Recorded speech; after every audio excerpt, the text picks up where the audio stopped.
So we are week 3 of our intertestamental period class, which has been a lot of fun for me. Last week was kind of a hard topic just because we talked about so many names and things, and we got some new people here today. I've got all of these recorded. So this is session 3. I have session 1 and 2 recorded. Session 1 I have on video. Session 2 is just audio. But I'll put them up on YouTube or something and let you guys be able to watch those. And so some things may not make total sense because you're coming in kind of in the middle. But watch those and hopefully it'll clarify. And if you have questions, just pipe up. We don't have a time constraint. I'm going to try and wrap up within the hour. But if we go over and you want to leave, just leave, or I'll stay as long as you want to stay. So that's what we're going to be doing. Today we're going to be picking up where we left off last week. Before we get going, though, flip over to your kind of terms sheet, probably the last page that's in your little notebook right now. We've been going through each week and talking about vocab, just because there's so many terms and so many names and so many people here that are pretty unfamiliar. Because we're talking about a time period that most of us aren't very familiar with. So what I want to do is go through these real quick, and then we'll get into the content. So today we're going to talk about a guy by the name of Mattathias, and that's a picture of him up on the PowerPoint. Mattathias is a priest, and he's going to be the father of some really important people. He's got 5 sons. We're going to talk mostly about 3 of his 5 sons. One of them dies fairly early. One of them dies in a pretty cool way. He has a son named Eleazar, who we're not going to talk about. Here's a little trivia for the week. Eleazar gets stomped to death by a war elephant in this rebellion that's about to happen. So if that's a little indication of what we're about to get into, it's a mess. Yeah, these are all priests. Yeah. Like you said, priest. Yeah. These are all priests. And so because they're priests, they're all descendants of Aaron too. Eleazar gets trampled by an elephant, which is cool. But Mattathias is the father of these guys, and he's going to be the one who kicks this Maccabean rebellion off.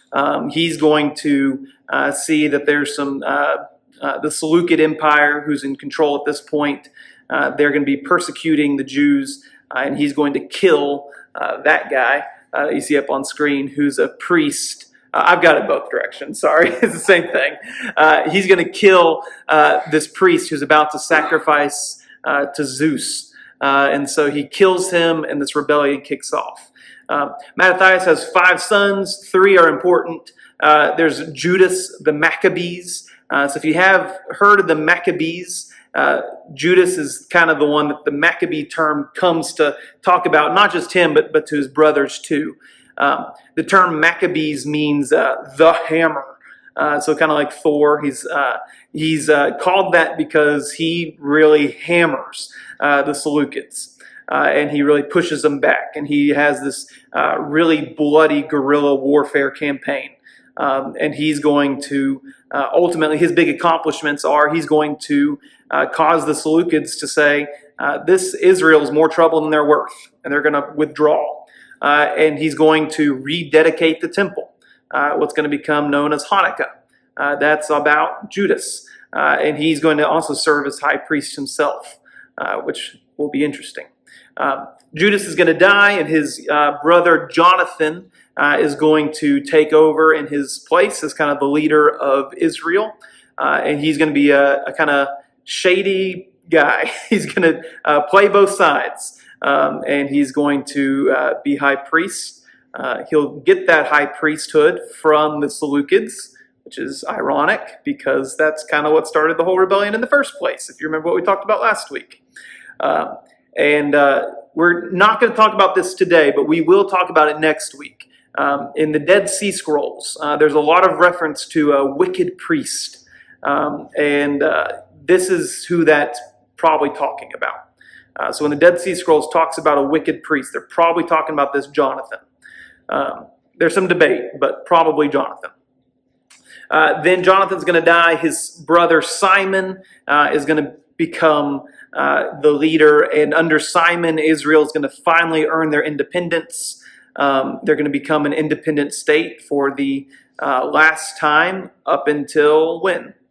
1940 something, yeah.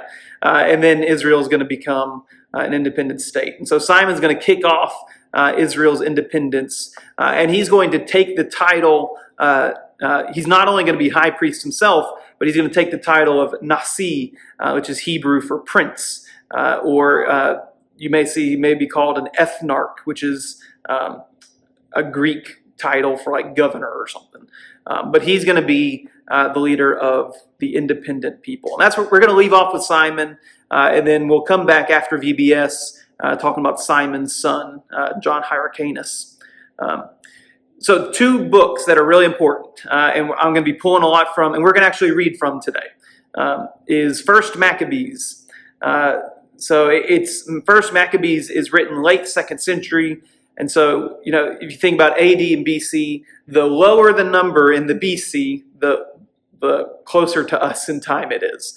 And so late 2nd century BC, and you have to think about this. I had to think, because whenever you hear the 21st century, that's 2000, so you always have to kind of level it off. But the late 2nd century BC is the early 100s. So 100 to 130 or something BC. This is First Maccabees is going to be written. We don't know who writes it, but it tells the story of the Maccabees and begins with kind of a political survey about what's happening. It's going to talk about Mattathias and then Judas and then Jonathan and Simon. In a similar but unrelated book, you have Second Maccabees. Don't let the names confuse you. They're not related. They tell the same story, but they're not written by the same people. And the Second Maccabees is not a sequel to First Maccabees. They're just 2 books about the Maccabees. And if you want to get really confusing, there's also Third and Fourth Maccabees, which are all unrelated. But Second Maccabees is a really interesting book. There's a guy by the name of Jason of Cyrene who writes a 5-volume work talking about this time period and about the Maccabees in particular. Second Maccabees is a consolidation of his 5-book series. We know that 5-book series existed because people talk about it, but those 5 original books themselves don't exist. And so they're non-extant. We know they existed, but they don't exist anymore. At least we don't have any copies of it. But we do have a copy of the consolidation of all of that, which is Second Maccabees. And so Second Maccabees and First Maccabees are similar in the story that they tell, but they're different in the way they tell it. They have different tones. First Maccabees is kind of an us versus them, whereas Second Maccabees is a little bit more friendly towards the Greeks and some other things. Second Maccabees really talks a lot about martyrdom. We're going to read some accounts from Second Maccabees. But those are going to be really important books talking about this time period. Flip to the back, Maccabean Rebellion. That's just kind of the whole thing that we're talking about. Started by Mattathias, ends with a reconsecrated temple, a Judean state, and the beginning of this Hasmonean dynasty. Hasmonean dynasty is just the word that refers to Mattathias and his family. Mattathias had a great-great-granddaddy or something along those lines. I don't know how many greats, but a guy by the name of Hasmoneus. And so this whole dynasty is named after Mattathias's granddad. So when you see Hasmoneans, think these guys, Maccabees. And then Hanukkah. Hanukkah is going to be the celebration of the reconsecration of the temple after Antiochus defiled it. We'll talk a little bit more about that. I just went pretty fast. Hanukkah is also mentioned in John chapter 10, by the way, 22 and 23, which is kind of interesting. Any thoughts about that or questions about terms? I know a lot of you weren't here before, and if you got questions, I don't mind kind of recapping and going back over stuff. I'm sure we get to mention what we. Yes. Yeah, I'll do that. Leave me your phone number after, and I'll get it to you. Okay. Yeah. Anything else? Okay. Well, let's get into what we're going to talk about today. So we talked about the past couple weeks. We left off last week. Well, let me just do a very, very quick recap of everything we talked about so far. So we talked about Alexander the Great, who conquered the world. Alexander dies, and his kingdom is split amongst his generals. The two particular generals that we really care about are, and the dynasties that they create are who? One starts with a P, but it doesn't. It's like pterodactyl, but it doesn't. Yeah, Ptolemy. It starts with a P, but it sounds like it starts with a T. You got the Ptolemaic Empire, and then you got the Seleucid Empire. And so they're going to fight several wars, and Israel's going to go flip-flop back and forth between who controls them. When all the dust settles, Antiochus and the Seleucids are going to be in control right now of Israel and Palestine. And so there's a lot of history there, and you can read up about it. The king of the Seleucids in this time period is a guy by the name of Antiochus IV. And he is going to be very important, and he's going to do a lot of pretty terrible things. I think it's interesting. We looked a little bit at the prophecies concerning Alexander the Great. There's a lot of prophecies about Antiochus too. So if you have your Bibles, go ahead and open up. Look at Daniel chapter 11. In Daniel chapter 11, you have a great amount of this chapter is about Antiochus and his war with Ptolemies and all of that. We're just going to look at some certain parts of it.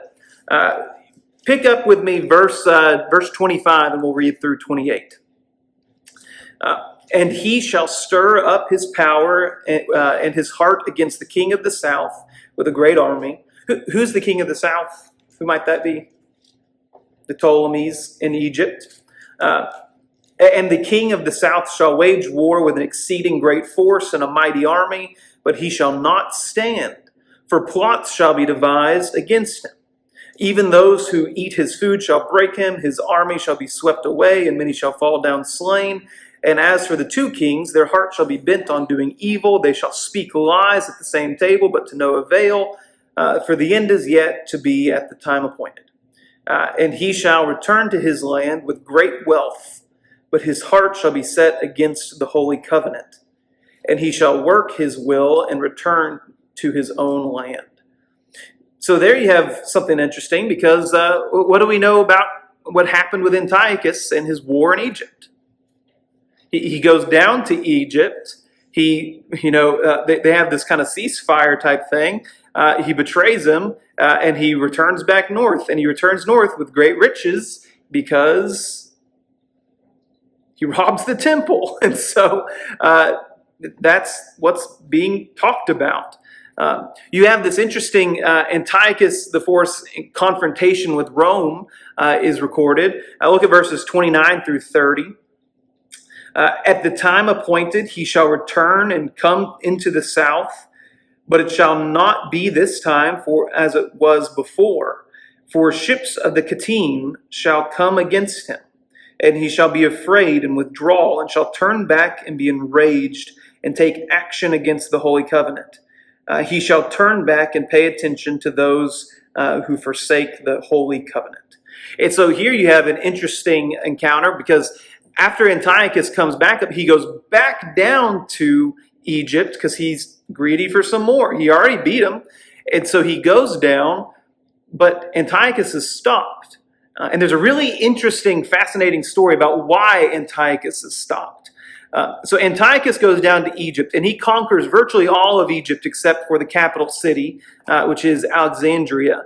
And he's considering furthering his conquest. But at this time, we've not talked much about Rome. Rome has, at this point, become something of a superpower. We'll talk more about Rome in a couple weeks and kind of their backstory. But Rome intervenes.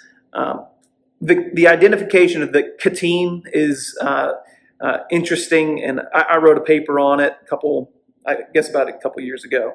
If you're interested in learning about the Kittim, I can send that to you.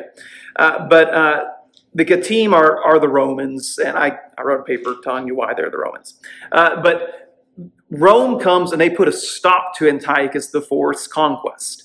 Because if he goes any further, he's going to not just be taking on the Seleucids, but he's going to start encroaching on Greek territory.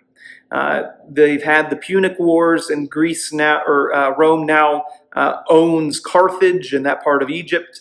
And so they send a general, a Roman general, to greet Antiochus, a guy by the name of Gaius Pompilius Linnaeus, which is a great name. Romans have amazing names. And Gaius is incredibly arrogant.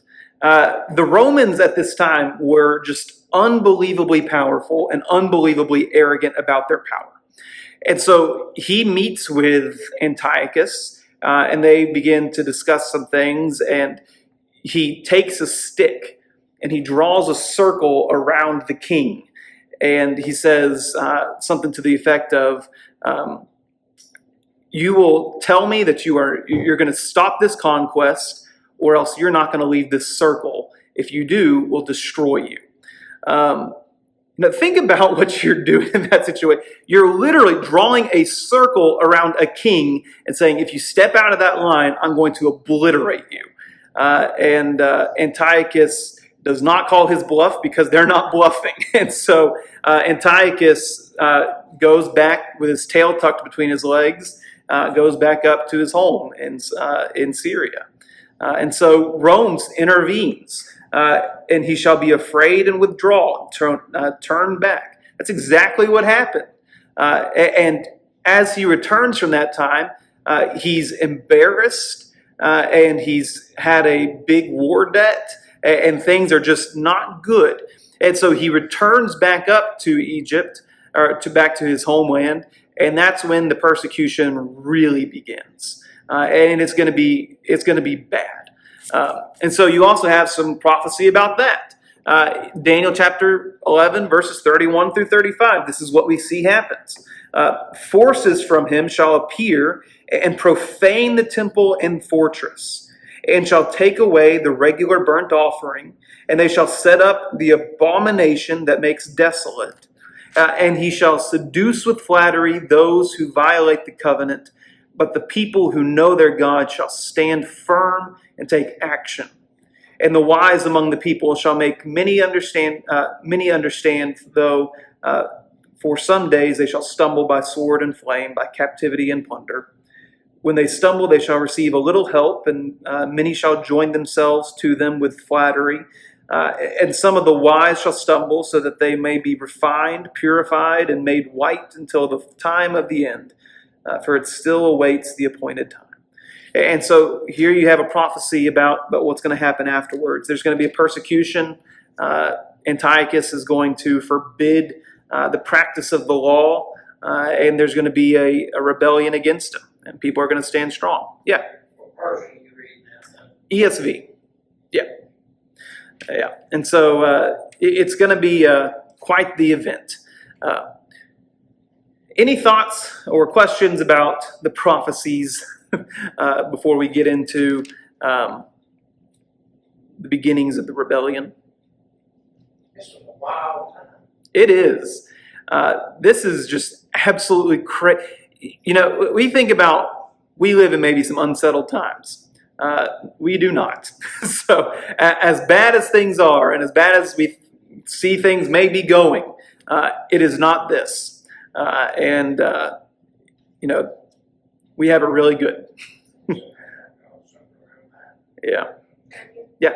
We talk a lot about if they made a TV show based off the Old Testament, none of us with our children. Yeah. If they made a TV show about this, it would be rated R all day long.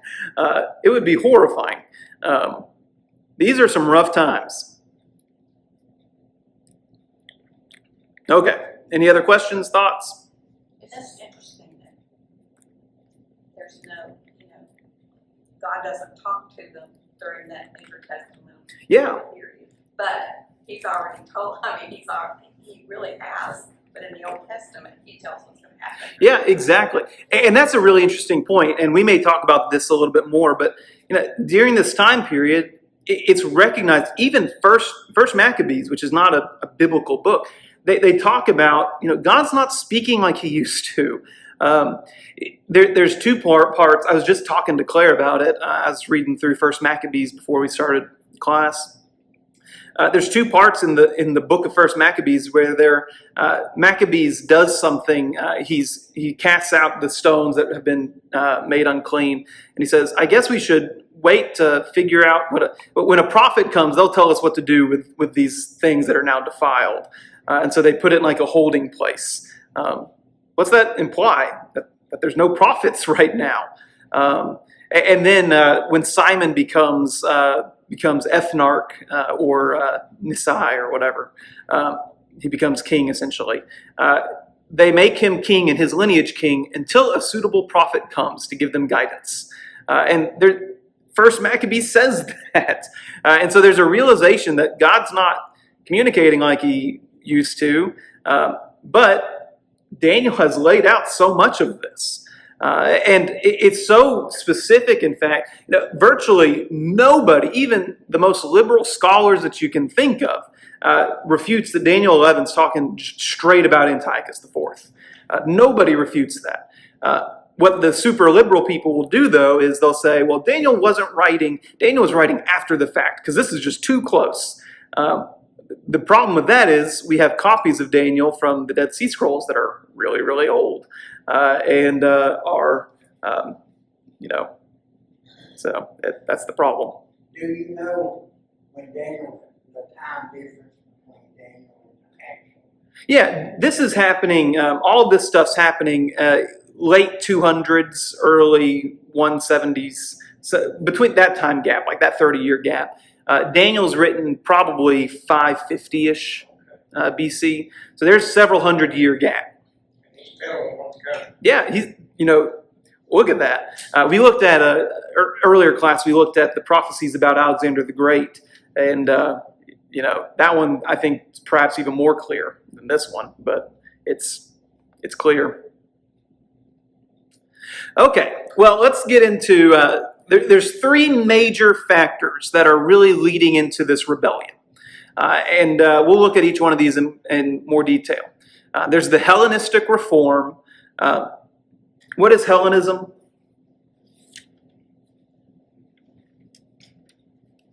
It's the what? Yeah, the Greekifying of things. It's Greek influence seeping into the world. And so there's going to be a lot of Hellenism that's going to become popular. There's going to be political changes that are going on, which is a lot of what we talked about last week.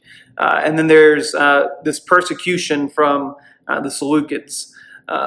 So Hellenistic reform pushed from the top, which is really a problem. We talked a little bit about last week about how the high priesthood was being bought and sold to the highest bidder. And there were coups and there was murder and there's all kinds of stuff for people fighting and competing to be high priest, which is a problem because, the Bible has how it should be. And buying the high priesthood is not quite kosher. And so there's people who are in positions of power that are promoting Greekification of the people. One of those guys, who's the first big high priest figure that we talked about last week that's doing that?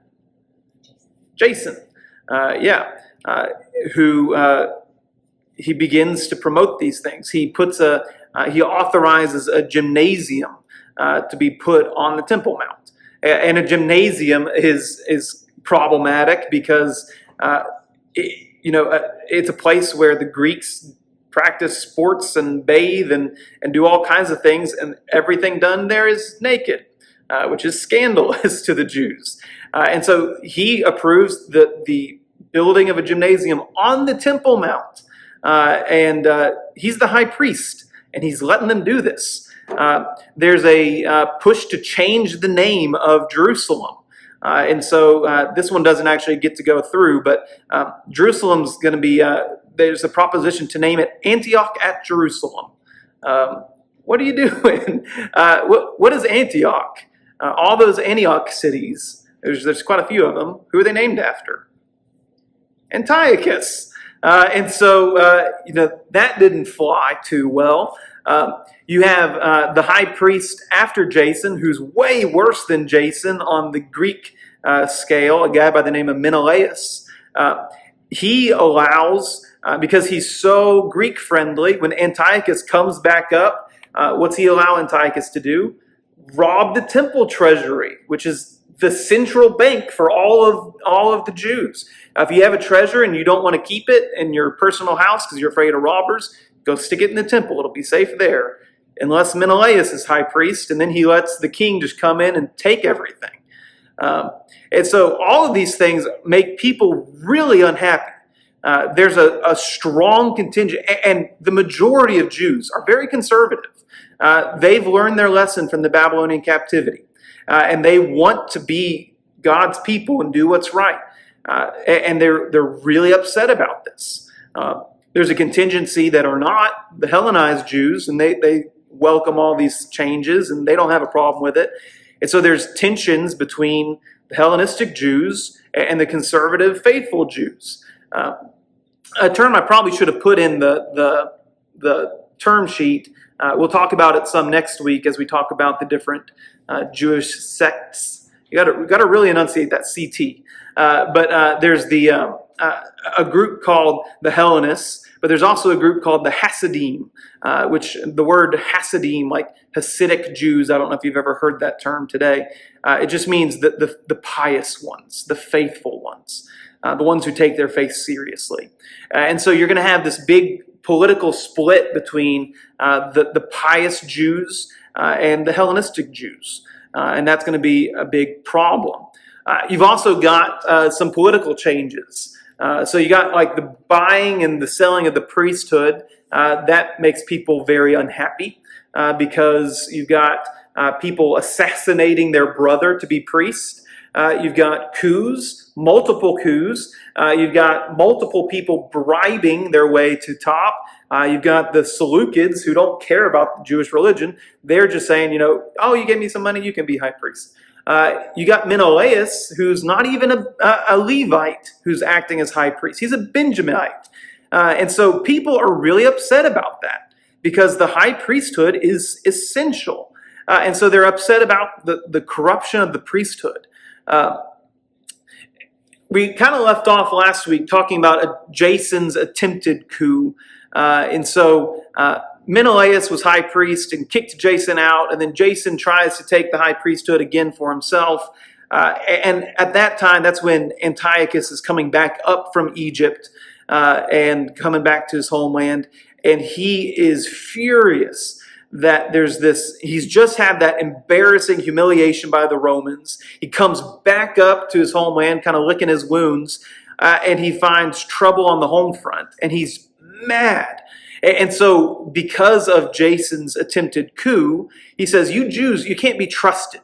And so what he does is he takes one of his generals, a guy by the name of Apollonius, and he puts him up and builds this military base on the Temple Mount that overlooks the temple.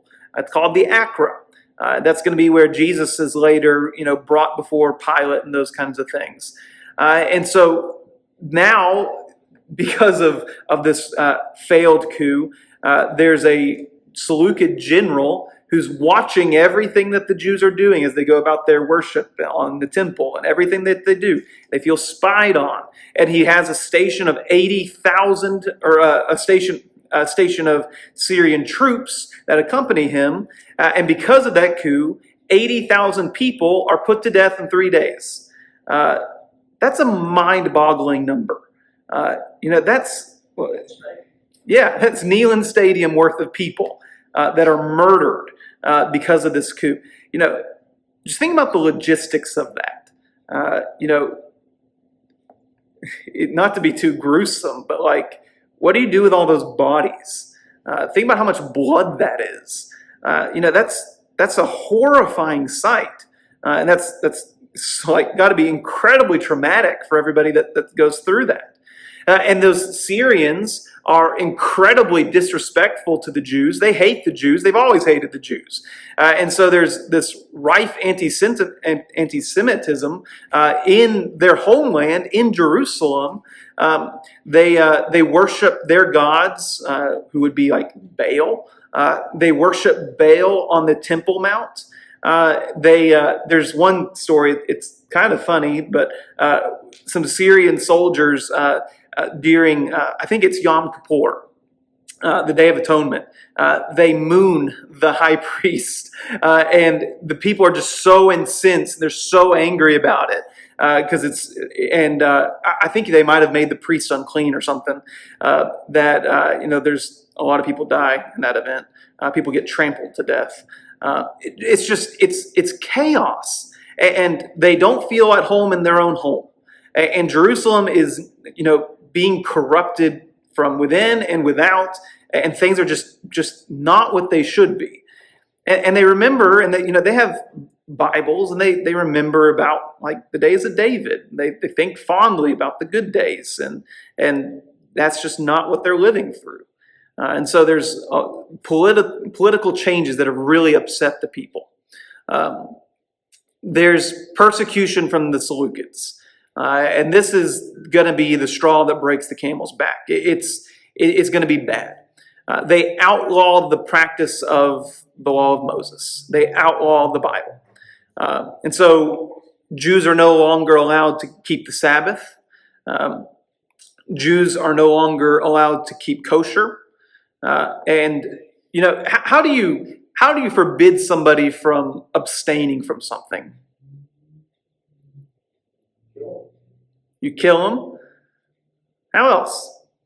Because you can forbid somebody from doing something. It's hard to forbid somebody from not doing something. So how do you forbid people from keeping kosher? Do it? Threaten. Take away the rest of it. You make them eat things that are unclean. And so Just like in today's time, how long is it going to be before they come to the doors and say you can't worship anymore? yeah. What are you gonna do? Yeah. And so that's the problem that they're facing, is not only are people saying you can't keep your law, but now you have to actively break the law. And so they force them to sometimes force feed them things that are unclean. We'll look at a story about that here in a minute. They forbid circumcision. That's kind of important. And some Jews go along with it. The Hellenized Jews are like, okay, I guess we're not going to circumcise our kids anymore, and we're not going to keep kosher, and we're not going to keep the Sabbath, and they go along with it. And that's going to be another point of contention. The Hellenization of worship and the temple desecration. They force the Jews to begin to make sacrifices, not just to God, but they force them to make sacrifices to Zeus and to Greek gods. And when I say force, I mean force. It's you do this or I will cut your head off and kill your family. And they force Jews to worship and sacrifice to these false idols. Let's read a story. So I got a couple readings that I want to go through, and if they get too long, you can tell me. And I'll cut them short.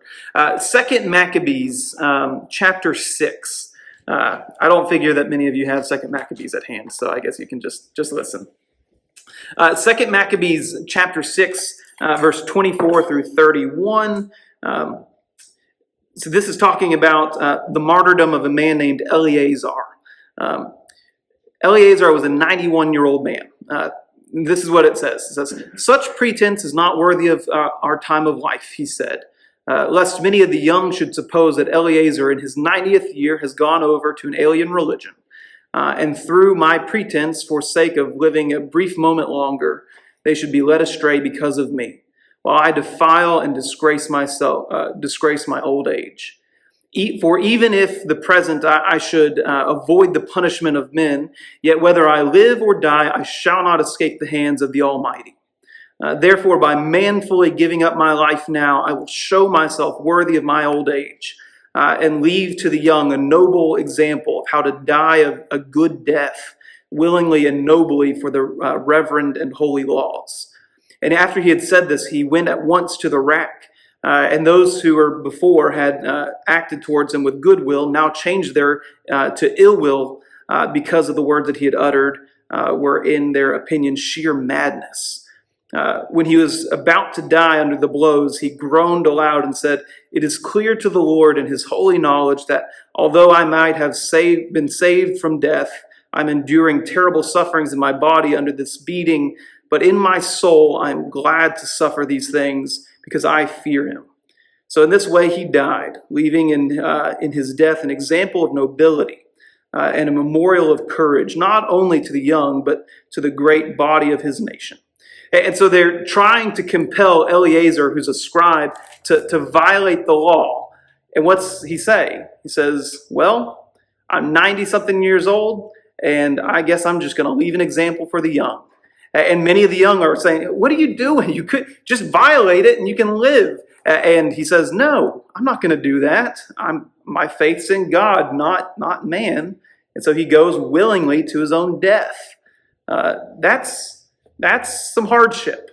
He's beaten to death. He goes to the rack. It's kind of like something you get in. They whip you to death, basically.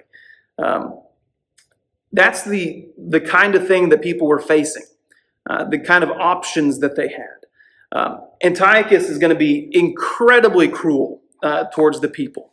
I got 3 more stories if you want them. I can cut them short if you want, but I think they're pretty fascinating. First Maccabees chapter 1 verses. Well, you know what? I'll do this. I'll do 2 Maccabees chapter 7 verses 1 through 6. So shortly after this martyrdom of Eleazar, you have another story. It happened also that 7 brothers and their mother were arrested and were being compelled by the king under torture with whips and cords to partake of unlawful swine's flesh. One of them, acting as a spokesman, said, "What do you intend to ask and learn from us? For we are ready to die rather than transgress the laws of our fathers." And the king fell into a rage and gave order that the pans and cauldrons be heated. They were heated immediately, and the command that the tongue of the spokesman be cut out, and they scalp him and cut off his hands and feet. And while the rest of the brothers and the mothers looked on, while he was utterly helpless, the king ordered them to take him to the fire, still breathing, and fry him in the pan. The smoke from the pan spread widely, but the brother and their mother encouraged one another, saying, to die nobly, saying, the Lord God is watching over us in truth and compassion on us, as Moses declared in his song that bore witness against the people to their face. And he said, and he will have compassion on his servants. And then so on and so forth. All of these brothers die, and in various gruesome ways, until you get to this last son that this woman has. Pick up, well, I guess you're not picking up with me. Verse 28, she says to her final child, I urge you, my child, to look to the heavens and to the earth and see everything that's in them. Recognize that not out of things that are already existed did God make them, and so too the human race comes into being. Do not fear this butcher, but prove worthy of your brothers, accept death, so that in God's mercy I may get you back along with your brothers. And then they kill him, and they kill his mom. That's horrible. So, that's the kind of thing that these Jews were going through. They're being compelled to eat swine, to eat pig, which would make them unclean. It's a sin. And so he said, if you don't eat the pig, we're going to torture you and your children, and we're going to kill them all in front of you and cut off your hands and your tongue. And they stayed faithful. But not everybody did, as you can imagine. But the straw that really broke the camel's back more than anything else, there was the desecration of the temple. Let me read my Josephus. This is an old book. This is my granddad's copy of Josephus. One quick verse or one quick little bit of this, and I'll quit reading and we'll get on with it. But Josephus is talking about the desecration of the altar.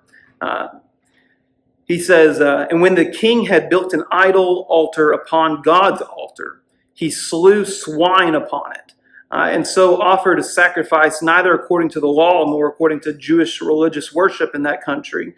He also compelled them to forsake the worship with which they paid to their own God, and to adore those whom he took to be gods, and made them build temples and raise idol altars in every city and every village, and offer swine upon them every day. He also commanded them not to circumcise their sons, and threatened to punish any that should be found to have transgressed his injunction. And he goes on and on about these things. He sacrificed a pig on the altar of God in the temple of God. And so you have the desecration of desolation, which Daniel talks about. So all those things have made tensions just incredibly high. It's incredible the types of things that they're having to endure. Any thoughts on that before we move on? Yeah. Did I say it wrong? Abomination of desolation. Okay, so you have the beginning of the Maccabean rebellion. And I'm not going to spend a whole lot of time talking about the battles and all that kind of thing, just because it gets really complicated and you can really get bogged down. But if you're interested, go for it. You have a guy by the name of Mattathias. He's a priest. He's serving in a village called Modin, where he lives. And the Jews are being compelled to sacrifice to Zeus. And there was a Jewish priest who was going to go do it. And so Mattathias sees that this is about to happen, and he kills the priest.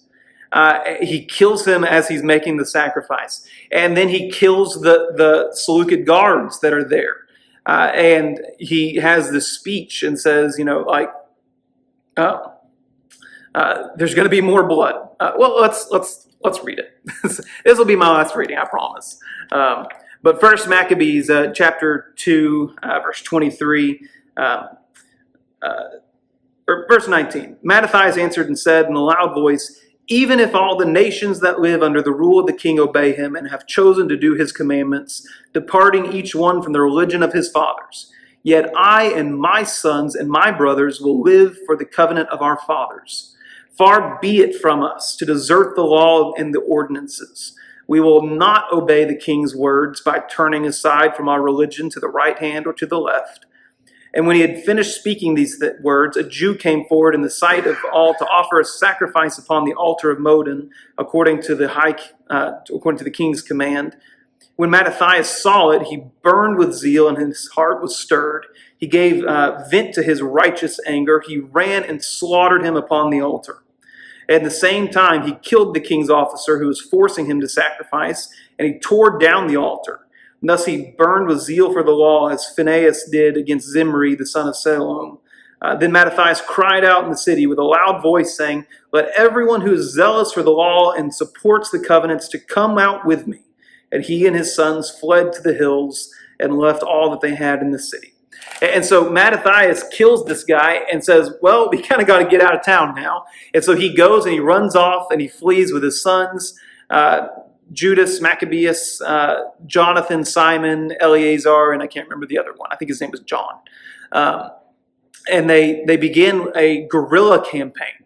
And they say to all these Hasidic Jews, these pious Jews that are against the Hellenization, he says, "Come rally around us and we are going to fight back." And they do. And they're very successful. They know the land very, very well. And they know all the hillsides and the tactics. And they basically chase off the Seleucids. They've been incredibly successful. Judas gets his nickname, the Maccabeus, the hammer, because of his success. And in 164 BC, they retake the temple. They retake Jerusalem. And the temple had been defiled when Antiochus sacrificed a pig on it. And so they reconsecrate the temple. And you have what becomes known as Hanukkah. They throw out all the utensils, and they make new ones, and they throw out, they tear down the old altar, and they build a new altar, and they do all these kind of things, and they have the legend says that they have one of those menorahs with the candles, and they burns for 8 days with no oil. They were out of oil, and so it miraculously burned for 8 days. I don't know if that happened or not, but that's the legend. That's why you have the menorah. And so they reconsecrate the temple.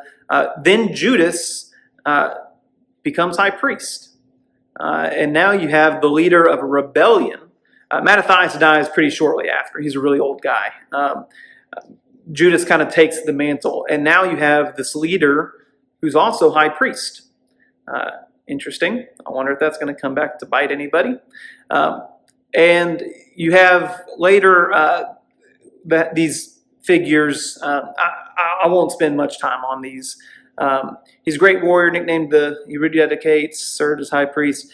Then you have Maccabees becomes recognized by the Seleucids as the leader of this group. They're not happy about it. They're still under Seleucid rule, but he becomes kind of a Seleucid official in a sense. And he continues to fight. And he's going to die in a battle where his brother's going to get trampled by an elephant, which is just, that's a terrible way to die, but it's kind of a cool way to die. And a war elephant. So when he dies, his brother Jonathan is going to take over. Jonathan is going to be a shrewd politician. There's going to be some unrest in the ranks of the Seleucid Empire. Antiochus IV is going to die. And he's going to have a son, Antiochus V. But there's going to be somebody by the name of Alexander Bolus, who's going to claim to be the rightful heir, even though he's not. And he's going to have a coup, and he's going to kill the 11-year-old Antiochus V. And then people are going to recognize that he's not the rightful king. And so a guy by the name of Demetrius is going to become king. It's really confusing, and don't worry about it. But Jonathan plays both sides. He supports one when it's advantageous, and then he flips and turns to the other and supports him when it's advantageous. And he's going to get caught in one of his flips.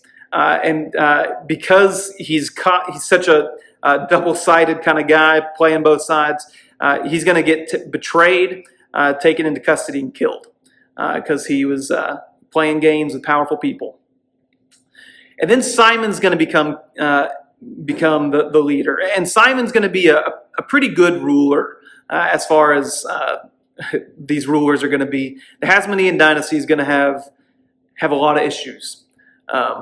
Here's another thing that's ironic. Jonathan bribed his way to become high priest. The high priesthood was given to him by the Seleucids, which is ironic because that's kind of the whole reason for the rebellion. Simon's going to become high priest after him and leader. And at this time, the Seleucid empires really had a lot of blows. They've had a lot of turmoil with their leadership, and they're just going to say, these Jews are just not worth it. Just give them their independence. All of these three have a pretty good relationship with Rome, and they're pretty good friends with Roman officials. So Rome is going to recognize the Judeans as being independent. And when Rome says Judah's independent, the Seleucids say, I guess they're independent because they're afraid of Rome, as they should be. Simon's going to become high priest, and he's got three sons that are important, and a daughter who's married to a guy by the name of Ptolemy, which is problematic. And Ptolemy, his son-in-law, is going to assassinate Simon and Simon's oldest two sons. And they're going to be murdered by his son-in-law, and ultimately Simon's third son, a guy by the name of John Hyrcanus, is going to become king and high priest. And it's going to be a challenge because he never expected to be king, and he is unprepared. And so that's a lot of information that I just threw at you. That's where we're going to leave off today. Israel has its independence. You have now the establishment of this Hasmonean dynasty, but they're going to be not good rulers. They're going to have all kinds of immorality, all kinds of corruption, all kinds of severe cruelty. One of Simon's great-grandson, I guess, maybe two greats, is going to crucify untold numbers of Pharisees. It's going to be nasty. And ultimately, this is going to be paving the way for Roman rule, and it's going to get bad. It's already bad. It's going to get a little bit worse. But I mean, this is the last breath of free air that Israel's ever going to experience until now. And so these people are heroes in Israel today, because they're the people that won back their independence, and they fought off. It's a David Goliath story. You got underdogs that are guerrilla warfare people fighting off a world-spanning empire, and they do it successfully. They've got some problems, though. Any thoughts, questions? I know that's a lot of material, and that's a lot of names and a lot of dates and a lot of confusing things. So anything that needs clarified? So they got it like this, and now, like before Jesus, they go back somehow, don't they? Yeah. And they start, following. Yeah, we're gonna. So I think the game plan is we're gonna talk next week about the different sects that arise. We're gonna take 2 weeks off because we got VBS, and then we're not gonna do VBS. So there's your relief. We're gonna do VBS. Then I'm gonna be on vacation. When we come back, we're gonna talk about the Hasmonean dynasty and his heirs, and then we'll spend a week talking about Rome. What's going to happen, though, is there's going to be two brothers down the line that both want to be high priest and both want to be king. And they're going to fight against each other.